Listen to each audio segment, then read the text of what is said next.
Hi, welcome to the National Critics' Choice Online News, and today we have Chef Paul Askew with us, all the way from Liverpool, and he's here to celebrate with us at the Best of British here in Singapore 2015. Chef Askew, please tell us more about your wonderful inspiration with Singapore, and why are you with us here for the Best of British? Well, firstly, I have to say a big thank you to Singapore, really, because I was lucky enough to spend quite a lot of time here as a young guy. My father was in the shipping business and was based in Singapore for about 14 years. So I did a lot of trips over here as a young guy, and I remember distinctly my first trip to the markets and places like Newton Circus, and the food and the ingredients, to be honest, is probably what inspired me to become a chef in my later life. About 2 or 3 years later, I took a part-time job while I was still at school in a local hotel, just washing dishes and gutting fish and doing all the lovely jobs that you start in life doing, and peeling vegetables. And from that moment on, I knew what I wanted to do, and it was all about being inspired by the ingredients that I saw at those markets back in the late 70s, I guess it was, when I was over in Singapore for the first time. So I have a lot to say thank you to Singapore for. So it's lovely to come back this year. Yeah. Now, speaking about being grateful for Singapore, yeah. What's the two dishes that you have observed over at Newton Circle that you just couldn't get your mind off from? Well, I think probably as a young guy, a 13-and-a-half-year-old English guy who I'd only been to a couple of countries in the world at the time. One was in the Middle East and the other one was Singapore, and I had actually been to France and Spain, if you like, just on vacation. But going to Newton Circus and seeing all the live tanks there with, pick your own lobster, crab, frog, turtle, you name it, everything so fresh and so vivid memories I can have, and I remember my dad sitting down and tucking into chili crab, which is an iconic dish of Singapore, obviously. So that would have to be one that I would go back to time and time again. I still remember the first piece of satay I had off a little 10-year-old boy cooking on the side of the street from a little charcoal grill, and I just couldn't get my mind around how fantastic this guy was and the flavour of it. And those are the sort of flavours that transport your mind back to when you. And even now, just walking through the market, I went to the market this morning with Sonny because we were obviously looking for a few little last-minute ingredients to add to the menu tomorrow. And it was literally like stepping back in time. I kept getting little memory bites, actually quite emotional, to be honest, because my dad's not around anymore. So I've been thinking, quite a lot about him over the last few days, and. Even last night, going down to see the new marina area, which was all built on reclaimed land. Well, that didn't exist the last time I was in Singapore. There was no reclaimed land; they were still reclaiming it. So for me, that was wow. Seeing the buildings and just looking across the bay there, those iconic. I mean, it's like Blade Runner. It's just an amazing city now. So, and it's all built for me on great cultures coming together and creating this cuisine of whether it's Indian, Malay, Chinese. It's just so interesting and so powerful, and those memories have often come back to me and still do when I'm cooking in the UK, so.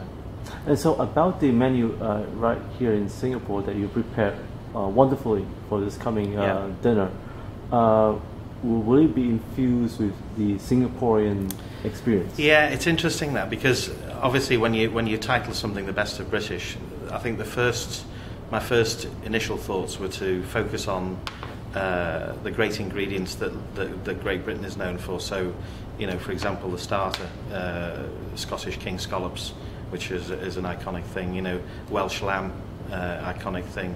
English strawberry desserts. So again, things that we're known for. So if you like, the structure and the backbone of the menu is all built around ingredients that Great Britain is known for and about. But clearly, if I'm known for anything as a chef, it's about the integrity of the ingredients. And for me, it was as important to go to the market this morning with Sonny as it is to be cooking tomorrow night, because there are certain things that we know can't be translated from. We can't bring all the herbs and lettuces and different things that we wanted to use from Great Britain. So we go to the market and we use what's fresh and local here, which is fabulous and staggering. But of course, there will be different tastes and little essences of Asia and different leaves, and maybe we've decided on the dessert we're going to add some little different fruits in there as well, and we're looking at custard apples this morning and jackfruit and with mango, and so it'll be English strawberry desserts with a difference. So yes, there will be a few hints about the East meets the West, shall we say. So I'm looking forward to that. Amazing. Now, have you tried a durian while you were growing up in Singapore? I did, yes. I was brave enough to. Once I took the peg off my nose, I couldn't believe that how something could taste so nice yet smell so horrible. Does that make sense? It was quite a challenge, but we did do it, yes. My father thought it was hilarious, but... Okay. Now, moving forward, what do you see the kind of opportunities here in Singapore? Do you have any plans to set up any culinary, institution or restaurant? Well, I mean, in the future, I'd love to have some connection again with Singapore. It's been, for me, it's been an absolute joy to be back. And moving forward, I know that there's a lot of other sort of English chefs coming into Singapore and opening. Jason Atherton, for example, being very successful, doing a fabulous job in the UK as well. I'm a big fan of his style of food as well. So I can see that there is that opportunity in Singapore, and I'll be honest, I'm staggered at the number of eating places that there are, not just from the hawker stands, but just the number of restaurants in general. But I think there's always room for something that's going to do something a little bit different and a little bit, away from the norm, if you like, and a different style.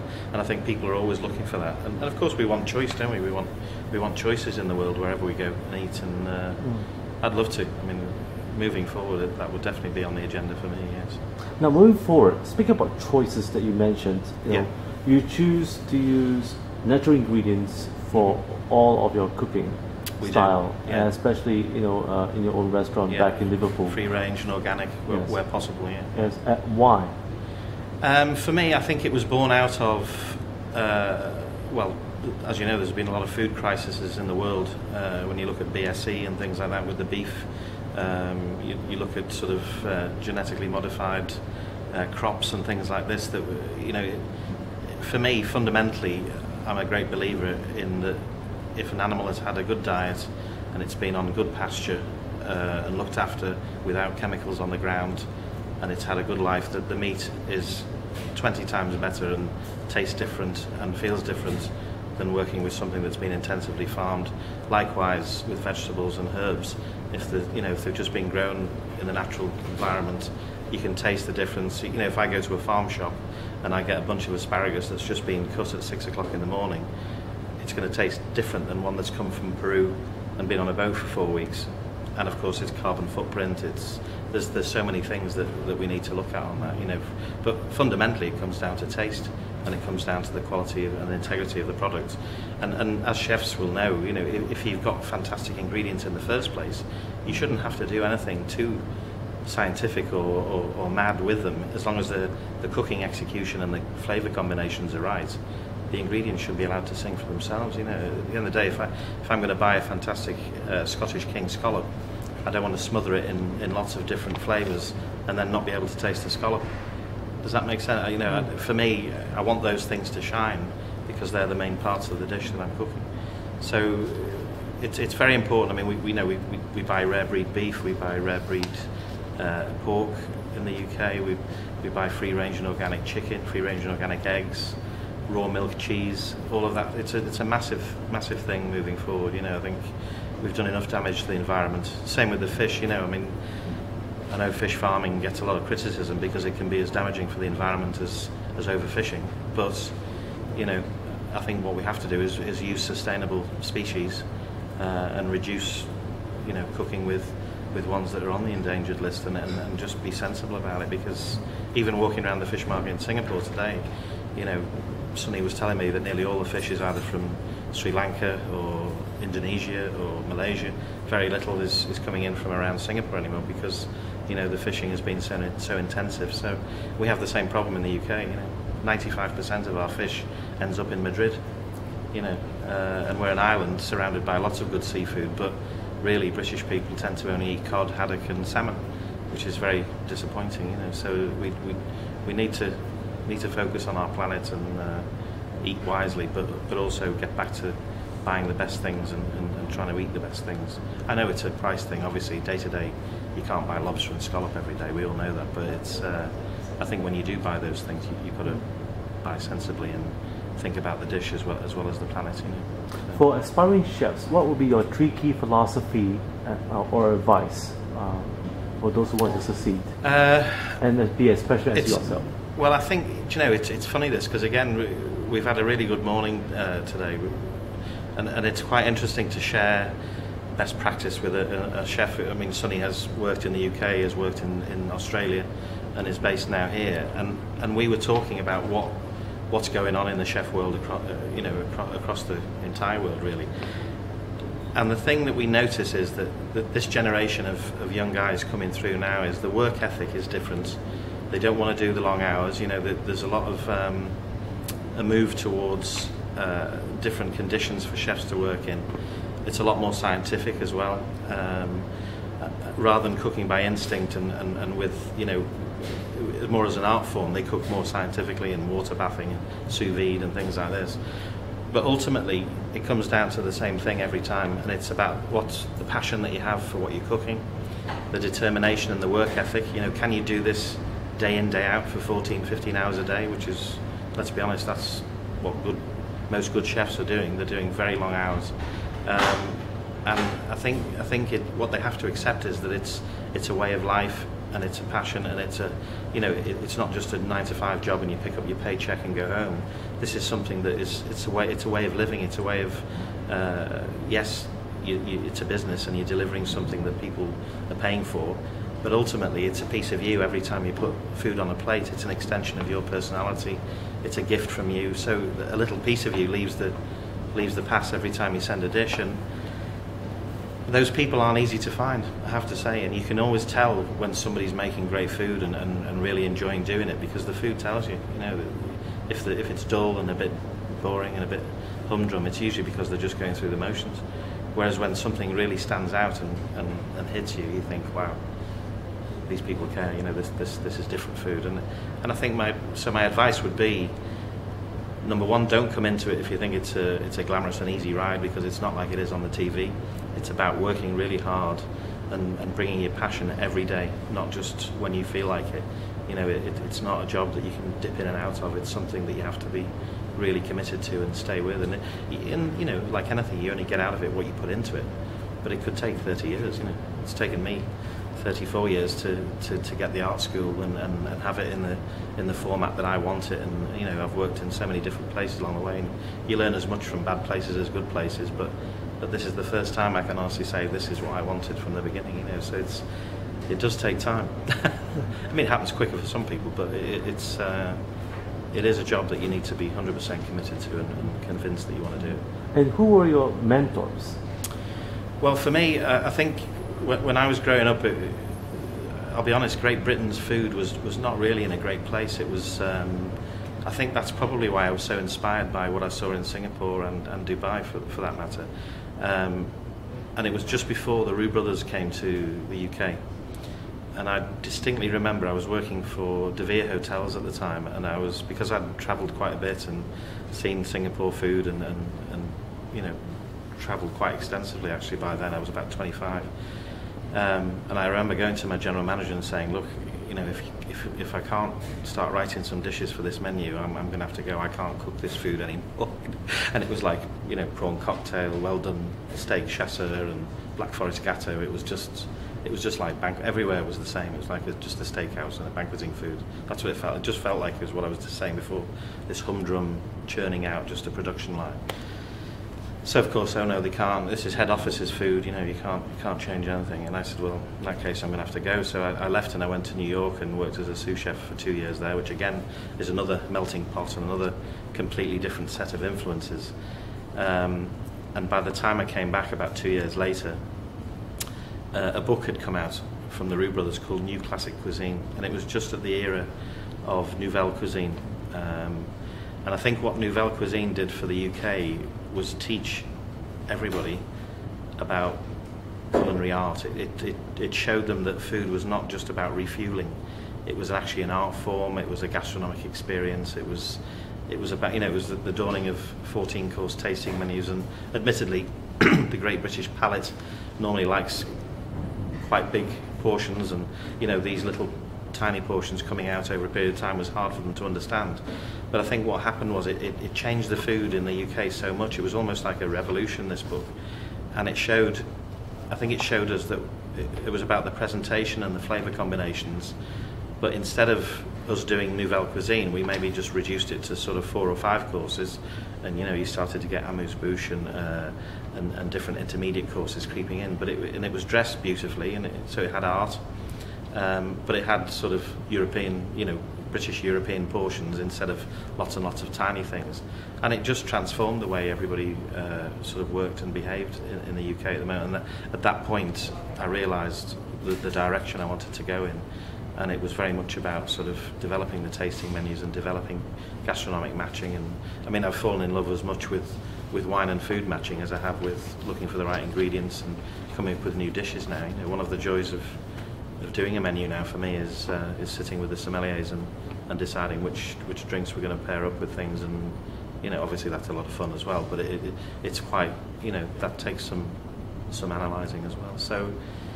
It's come so far, but I would have to say, to pick the people that inspired me, and funny enough, I'm now in the Royal Academy of Culinary Arts. I'm the chair in the north of England now, and that was started by Albert Roux. So I would have to say the Roux brothers, for me, have been the most significant food influences in my life. And it's a shame I never got to work with any of them, but I have worked with people who have worked with them, if you like, and that sort of the effect that they had. When you think that Marco Pierre White, Gordon Ramsay, people like that, all went through their kitchens at Gavroche and Waterside. The number of chefs that have gone through the Roux brother process in the UK, that's what sparked off the food revolution in the UK. As I say, without doubt, for me, they're the most significant influences. Now, speaking about revolutions, we have found that your menu that you created at the art school actually features a wide range of spectrum of for almost for everyone that could afford, depending on the price range. Yeah. So the menu yes. selection, if you like. Yeah. Yes. Why did you choose to do that? Because you classify yourself as a high-end restaurant, and why is it so? I think for me, there's a lot of snobbery in food, and I think fine dining got a bad name for that reason. I think a lot of people go to a fine dining restaurant and think, oh, am I posh enough to be in here? Can I relax and enjoy this food? And the answer is, actually, not many people liked it. So for me, what I wanted to do was make it accessible. I mean, Liverpool there's a lot of similarities actually between Liverpool and Singapore, in that the people are very, very friendly, very hospitable. They like to have some interaction and some banter and have a little chat. They don't want the service to be too formal and too, so starched that you can't interact with people. They want to feel at home. They want to feel comfortable. So we deliberately did a menu that it's called a prefix menu, which is available at lunch and early evening, because we're also in the theatre district. So we have the Philharmonic Hall right next to us, we have the Everyman Theatre, we have Liverpool Institute for Performing Arts, which is Paul McCartney's famous school, if you like, just down the road. So there's 2 cathedrals at each end of the road, so there's a lot of people who come out for various different reasons and like to come and have a nice lunch, but maybe don't want to spend £100 on a tasting menu so we deliberately wanted to keep it accessible. I suppose what I wanted to do was deliver a high-end product, but using slightly cheaper ingredients when we can, to give people a taste for the fine dining. So really, I suppose the prefix menu becomes a showcase for the tasting menu and the menu excellence, which are slightly more high-end. And I have to say, so far, touch wood, it's working. And people tend to come and try the prefix, and then usually on the way out they're booking for the menu excellence or the tasting. So how many menus. hours do you spend your time in the kitchen? Well, it's slightly different for me now because I'm the owner of the restaurant as well. I do a lot on the business side, so I tend to. I'm doing 6 days a week at the moment. I only take Sunday off, and sometimes we open Sunday if there's a special event. So no prizes for figuring out that we're working quite a lot. But I usually go in about 9:30 in the morning, and I'm usually there till midnight for 5 days a week. And then on a Monday I do office hours 9 to 5, which is, we don't open on a Monday, you see, so I catch up with paperwork. But I'm in the kitchen every day, and that's very important to me. Yeah. I'm sorry, yeah, but yeah. here at the British Club in Singapore, I'm sure that you found this wonderful restaurant like the Mountbatten, and, Fabulous, yeah. The fabulous and of course comfortable. Absolutely, yeah. Yes. Yeah. So do you see that the next trend here in Singapore, are they able to cater high-end menus for everyone? Yeah, would that be your philosophy? I think that's absolutely possible. Yeah, I mean, if you look, I mean, again, just being here the last couple of days, just seeing how many eating places there are. Everything, as I say, from somebody selling satay to grilled sotong, whatever it is, the simple dishes. But then you've got incredibly high-end restaurants, and scientific ones, the Tippling Club and Atherton's Pollen, and there's all these other ones creeping in now. And then at the same time you've got British pub food, or you've got Irish bars, or it's such a cross-section of things, and quite a lot of American places now I've noticed as well, which I hadn't seen so much before. But I still think that places like the Mountbatten have got a very important place to play in Singapore's choices, because we all, for me, I always say this in Liverpool, you want everything available to every guest and every visitor that comes to the city.